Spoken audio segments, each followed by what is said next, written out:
Hello everybody and welcome back to Mass Effect. Last episode we picked up a new party member, Liara Tassoni, who is an Asari scientist, researcher, and so we're gonna wander around the Normandy talking to people. Now, unfortunately, in the first Mass Effect game, which is one we're playing, Joker doesn't have much to say. Like, there's no benefit to repeatedly visiting Joker, which is a shame because in the later ones you kind of end up wanting to visit him between every mission. Whoa. Weird. I didn't know it loaded there. Let's, hooray! Items! Items that are actually weapons, guys, and not like add-ons and stuff. Okay, let's, start our tour by seeing if Mr. Boring has anything to say. Hello, Mr. Boring. I'm just gonna creepily walk up to you saying nothing.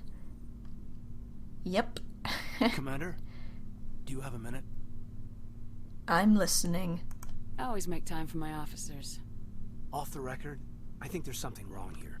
This Saren is looking for records on some kind of galactic extinction, but we can't get backup from the Council? Sorry, Commander. There's writing on the wall here, but someone isn't reading it. The Council doesn't want to believe anything's wrong. I'd call it human nature, but... I hear you. It just seems like a group that's been around as long as the Council should see this coming. I mean, it's funny, we finally get out here, and the final frontier was already settled. And the residents don't even seem impressed by the view. Or the dangers. You know, he's surprised that they've been there that long and yet don't see this as a problem. But personally, I think that probably if they've been running the galaxy for this long, they've probably been through all sorts of crises, to the point that this thing that seems so vital and urgent to a few humans who are these newcomers, these short-lived species who have just shown up on the scene, maybe they would just think, oh, they're just making a big deal of it. Well, well. You're a romantic. Did you sign on for the dream, Malenko? Secure a man's future in space? Yeah, I read a lot of those books when I was a kid, where the hero goes to space to prove himself worthy of a woman he loves, or, you know, for justice. Or maybe I was a romantic in the beginning, but I thought about it after brain camp. Biotic acclimation and temperance training. I'm not looking for the dream. I just want to do some good. See what's out here. Sorry if I got too informal. Protocol wasn't a big focus back in Bot. You know, the whole going into space for the woman you love thing seems awfully backwards considering that we're in the future. You'd think that stories that reinforce such gender roles would be kind of a thing of the past at this point, unless he's talking about, like, old stories as in they're from our time or something. Who knows? It's an interesting thing to think about, though. Let's, Tell me about it. Biotic acclimation and temperance didn't last past the airlock. To the kids they hauled in, it was brain camp. Sorry, hauled in is unkind. We were encouraged to commit to an evaluation of our abilities so an understanding of biotics could be compiled. There are worse results of accidental exposure to Element Zero in the womb. Beats the brain tumors some kids grew up with. why are you talking as if I'm not also a biotic? Not only am I also a biotic, I'm more of a biotic than you are, Kaiden. Seriously, what the hell? Is there some question about how you were exposed? My mother was downwind of a transport crash. It was before there were human biotics, a little after the discovery of the Martian ruins. It only gets iffy around 63 when Kinetics was running out of first-gen subjects. Until then, they'd relied on accidentals. A bunch of guys in suits show up at your door after school, and next thing you know, you're out on Jump Zero. Does this mean that Kaiden is older than Commander Shepard? Jump Zero is Gagarin Station, right? What's it like? Yeah, that's the official name. Biggest and farthest facility we had for decades. Right on the termination shock, the outer edge of the solar system. It's where they did all the Goose Chase FTL research before we caught on to using mass effect fields. It was a sterile research platform when I was there. There were other kids in the same boat, right? At least you weren't alone out there. That's true. We did have a little circle that'd get together every night before lights out. We didn't have much to do, though. It was a research platform then, and Kinetics kept Jump Zero off the extranet to prevent leaks. Then you must have had plenty of time to get to know each other.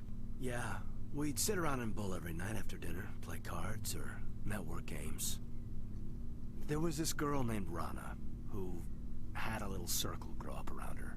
She was from Turkey. Her family was very rich.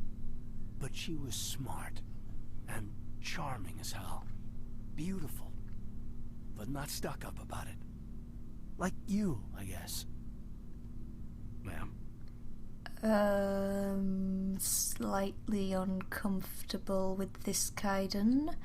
Sounds like she was special to you. She was. Maybe she felt the same. But things never felt together. Training, you know.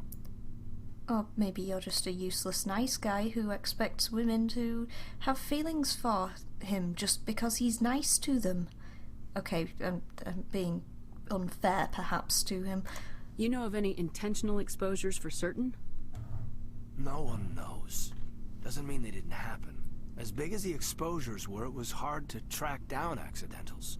It was different then. No one knew the potential, so there wasn't a lot of regulation. Anything Kinetics did was gold.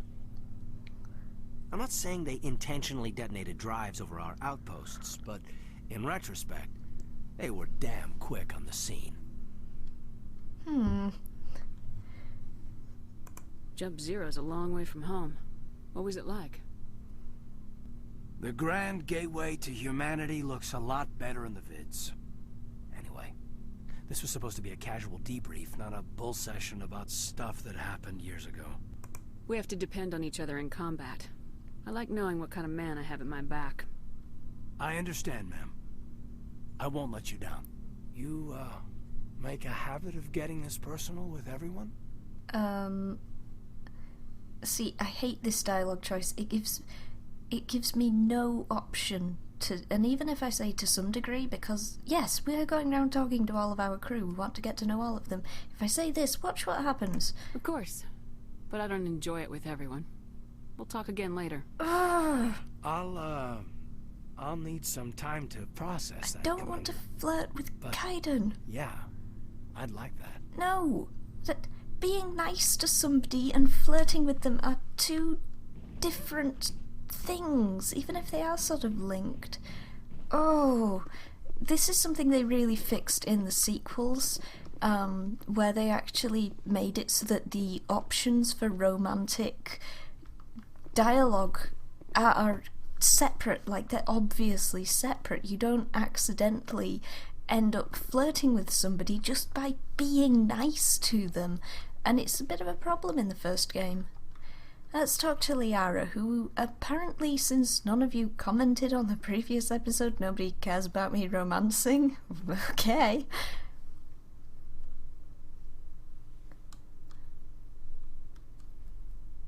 Commander, are you coming to check up on me? Well, yeah, you kind of nearly fainted. You look much better. How are you feeling? Dr. Chakwas assures me I am going to be fine. I was impressed with her knowledge of Asari physiology. Yeah, Chakwas is awesome. You're in good hands. Dr. Chakwas knows what she's doing. I never properly thanked you for saving me from the Geth, Commander. If you hadn't shown up, I'm just glad we got there in time. So am I.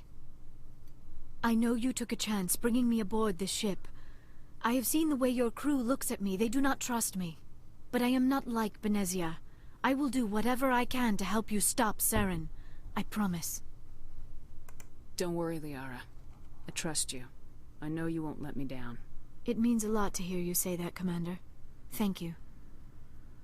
Tell me about yourself, Liara. Me?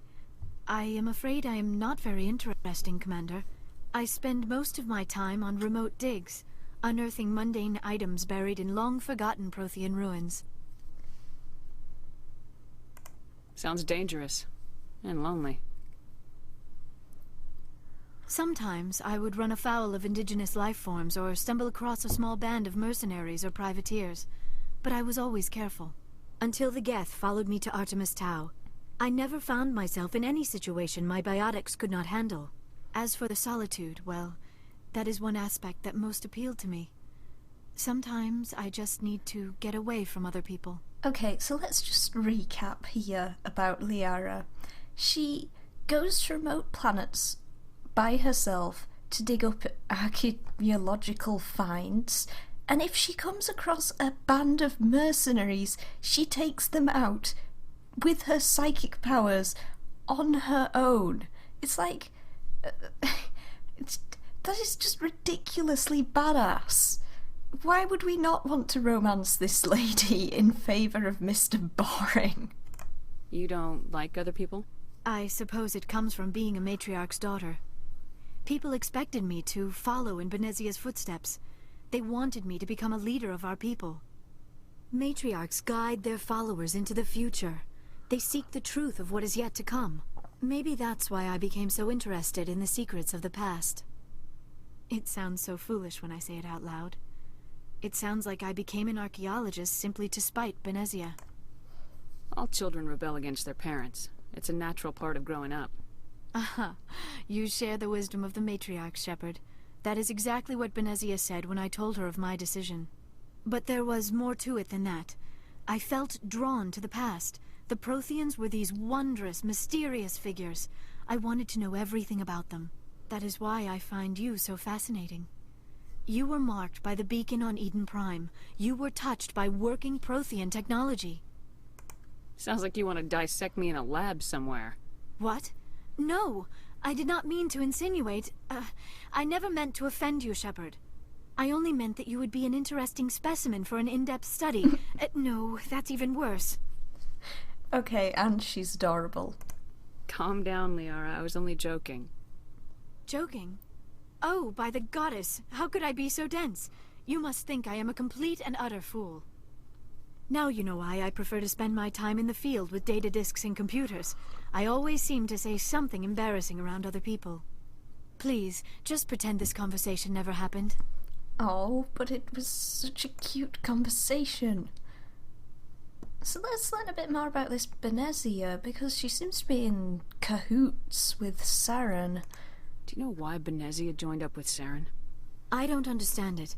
She was always outspoken about the need for the Asari to become more involved in shaping galactic events. Maybe she thought allying herself with Saren would somehow be for the greater good in the long run. At least I hope so. That's a horrible conversation choice. Maybe she's just evil. This hurts you, doesn't it? None of this makes any sense to me. I have not spoken to Benezia in many years, but I know her, and this was not like her. Something changed. Certainly sounds that way. I'd like to know more about the Asari. We were the first species to discover the Citadel. We were instrumental in forming the Council, and we always strive to be the voice of peaceful cooperation in galactic disputes. My people believe we are all part of a single galactic community. Each species contributes something to the greater whole. Although we seek to understand other species, it seems few of them seek to understand us. The galaxy is filled with rumors and misinformation about my people. Like what? Most of the inaccuracies are centered around our mating rituals. My species is monogendered. Male and female have no real meaning for us. We still require a partner to reproduce. This second parent, however, may be of any species and any gender. Whoa. I don't understand. Your species can mate with anyone? Mating is not quite the proper term, not as you understand it. Physical contact may or may not be involved, but it is not an essential element of the union. The true connection is mental. Our physiology allows us to meld with other beings. We can touch the very depths of their minds. We explore the genetic memory of their species. We share the most basic elements of their individual and racial identities. We then pass these traits on to our daughters. It is how we learn to grow as a species and how we develop a greater understanding of other races. What happens to your partner after the union? Every relationship is different. Some unions are a single encounter with both parents parting ways afterwards. Others can be more long-term. Sometimes an Asari and her partner will stay together for many decades. You Asari live for 1,000 years. What happens when your partner dies? Few sapient species live as long as my kind. We have learned to take a philosophical approach to our unions. We do not focus on the inevitable loss of our partners. Instead, we enjoy the time we spend with them. And even after they're gone, a part of them lives on in us. The union is a connection that transcends both time and space. Whoa. Do you know who Matriarch Benezia chose as her partner? She rarely spoke of her partner. Though I know my father, if you want to use that term, was another Asari. Benezia never told you her partner's name? Union with our own kind is no longer common, not for the purposes of reproduction. Most Asari believe it weakens our species. Asari daughters inherit racial traits from the father species. If both parents are Asari, then nothing has been gained, or so conventional wisdom would hold. I am what is sometimes called a pureblood, though no Asari would ever be cruel enough to say the word to my face. It is a great insult among my people. It is possible Benezia's partner was embarrassed by their union. She may have been too ashamed to publicly acknowledge me as her offspring. Oh. Maybe she wanted to meet you but couldn't. Maybe something could have happened to her. Maybe she passed away. You might be right. I hope you are. But I have no way to know for sure. Benezia never spoke of her partner. Whatever happened, it caused her too much pain to dwell on it. She raised me by herself, though that is not uncommon. Many Asari raise their children alone, particularly if the father species is short-lived. Often the partner will pass on long before the child reaches maturity. So that's some interesting information there about the Asari. I should go. Goodbye, Shepard.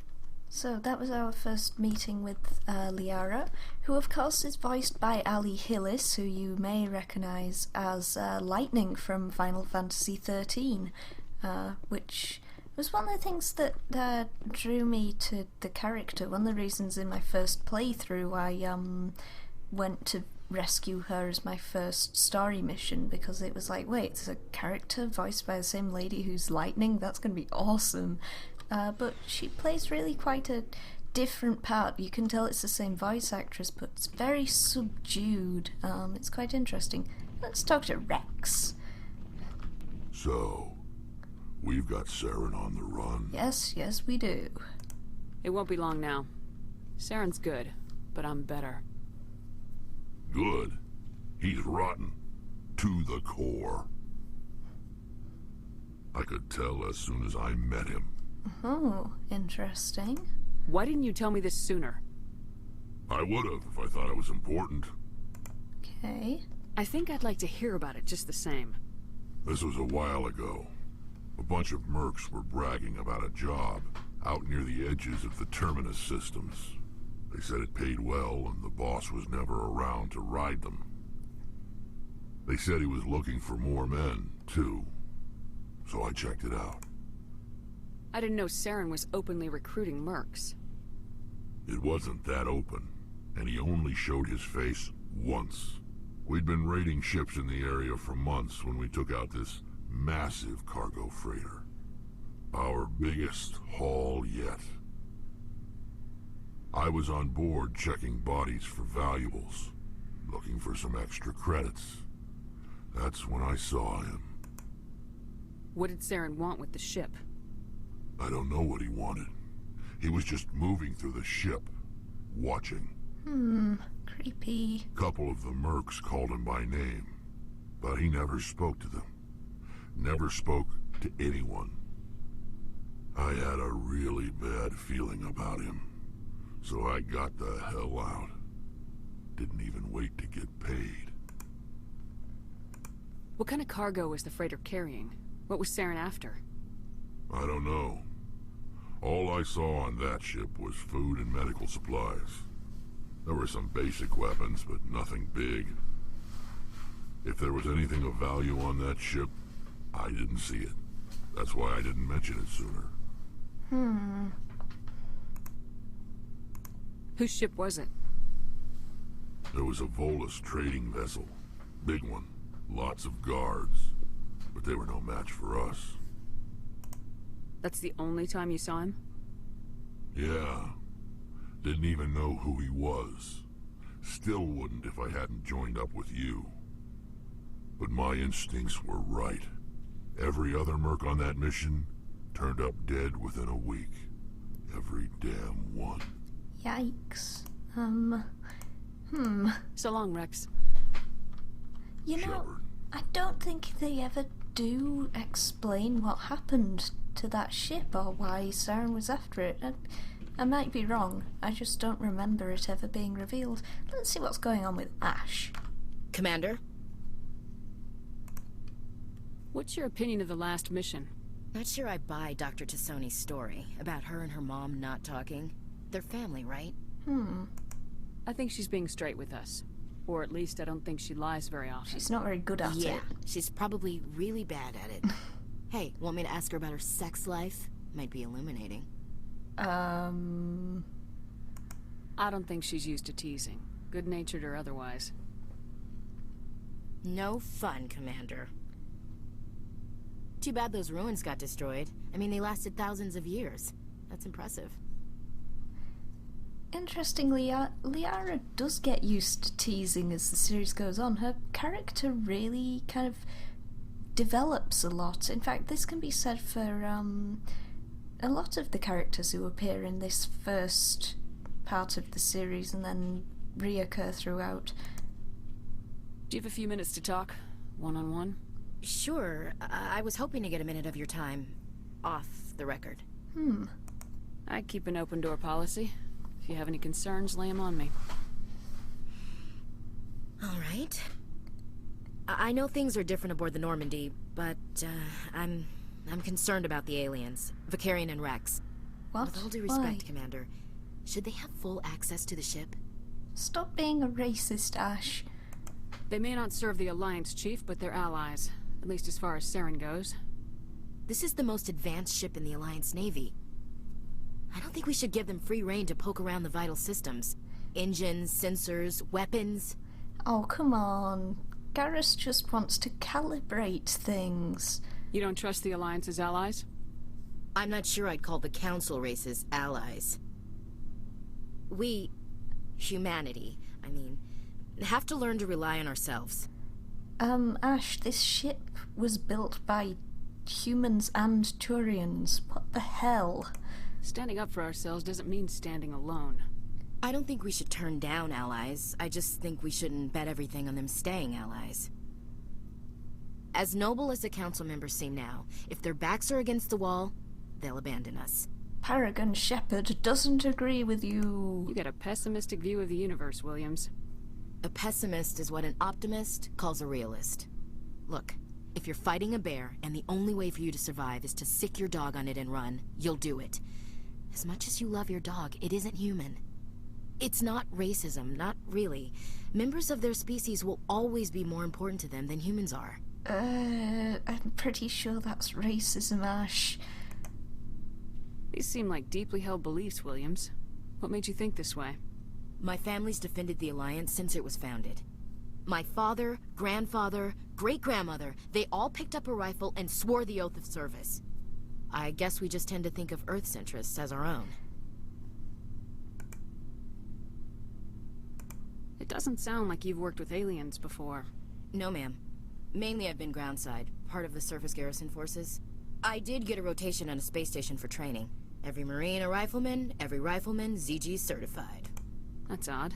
Your record is spotless and your technical scores are exemplary. You should be serving with the fleet. Anyway, that's why I haven't served with many aliens, Commander. You're lucky. I lost my family on Mindoir. Are you related to anyone I'd have heard of? Couldn't say, Commander. I read about Mindoir. The Alliance screwed the pooch on that one. Should have had a bigger garrison.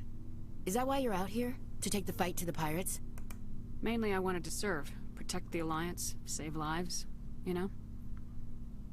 Glad to hear it. I'd hate to think you were out here for a free college education.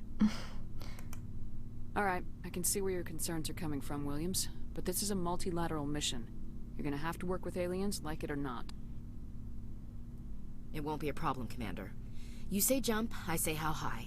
You tell me to kiss a Turian, I'll ask which cheek. I don't think kissing Turians will be necessary. You never know, Commander.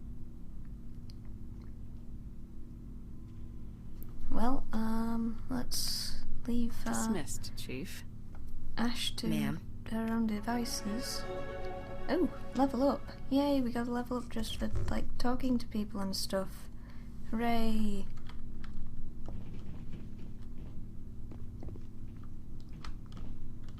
How's Garrus getting on? Commander, how are you? I guess he's in the middle of some calibrations. I gotta go. Commander.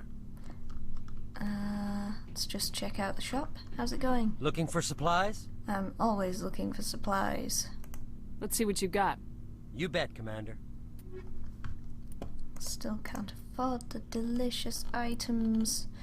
Oh, but we can get the Scorpion 4, so we're gonna buy that. And let's just equip that so I don't forget in a later episode. Ka-ching! And we'll stick the first aid interface in there. Yep. Scorpion is like my favourite armour until you get up to like the, I think it's called the Colossus or something. How's it going, Tally? Oh, hello, Shepard. Aw, that's a sad sounding Tally. Are you okay? I don't know. Your ship is amazing, and your crew's been really great to me, especially your chief engineer. But I just sort of feel out of place. The Normandy runs so smooth it feels like we're not even moving, and the engines are so quiet. How do you sleep at night? The silence wakes you up? Back on the flotilla, the last thing you want to hear is silence. It means an engine's died or an air filter shut down. I guess you don't have to worry about that here. But old habits die hard. But it's more than just the silence. This ship feels so empty. It's like half the crew is missing. Back home, I couldn't wait to go on my pilgrimage. I couldn't wait to get away from the crowds. Now that I'm out here, I kind of miss them. Aww. Sometimes we don't appreciate what we have till it's gone. That's true. I'm starting to wonder if that's what the pilgrimage is really about. It's given me a whole new perspective on my people and our culture. You know, there's always a few who go on their pilgrimages and never return. I always assumed something bad happened to them. But maybe they just wanted a different life. You do plan to return to the migrant fleet, right? I could never abandon my people, Shepard. I will go back eventually. But we have to stop Saren first. Otherwise, I might not have a home to go back to. I should go. See you later.